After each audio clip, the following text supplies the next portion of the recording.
ये गाना कल रिलीज होगी इन्हीं के channel Lajo Sharma official. Share होगी व्हाट्सअप फेसबुक पे, जो सब्सक्राइब नहीं की पहले पहले है और जितना हो सके शेयर करके हमने कलाकार सबके हौसला बढ़ाई, प्यार आशीर्वाद दी।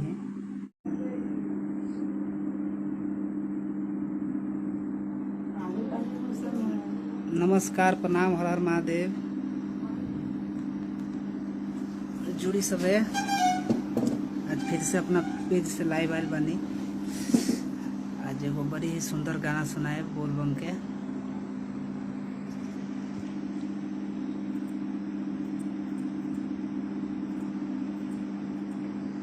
हमनी के लक्ष्मी जी के गायिका लाजो शर्मा जी हैं।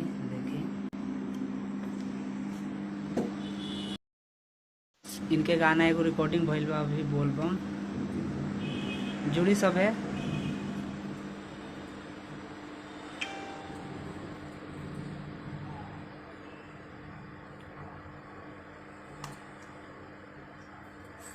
नेटवर्क भी स्लो बुझाता। यह राजवीर बिहारी जी के लिखल गाना बा। नमस्कार, प्रणाम, हर हर महादेव। आज रिकॉर्डिंग भइल बा लाजो शर्मा जी की आवाज़ में। बहुत ही सुंदर प्यारा बोलबम सॉन्ग जौन बहुत जल्द रिलीज हुई। आई थोड़ा लाइव सुन ली, सुनाइए।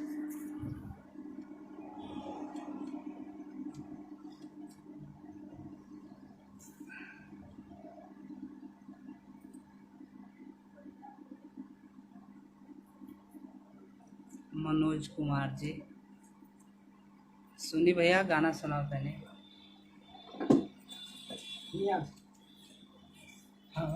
धीरे धीरे ऊपर तक ना।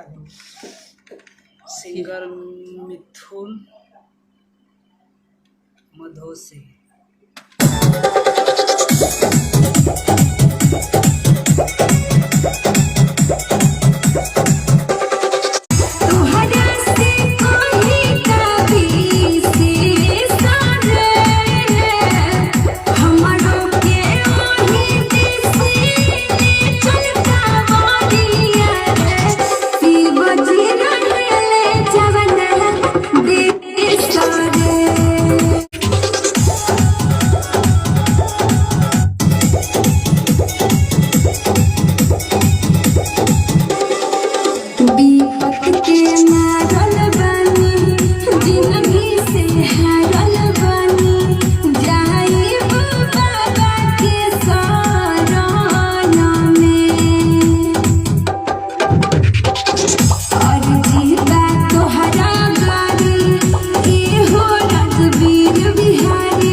सिंगर से मिल ली।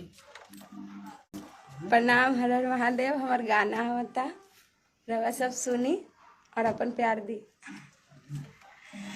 गाना पहला बार बोल रहे।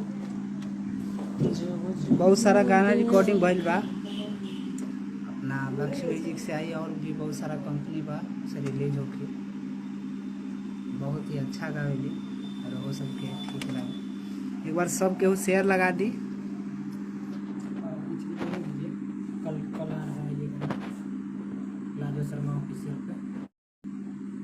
भगवान शंकर सब केहू के खुश रखस।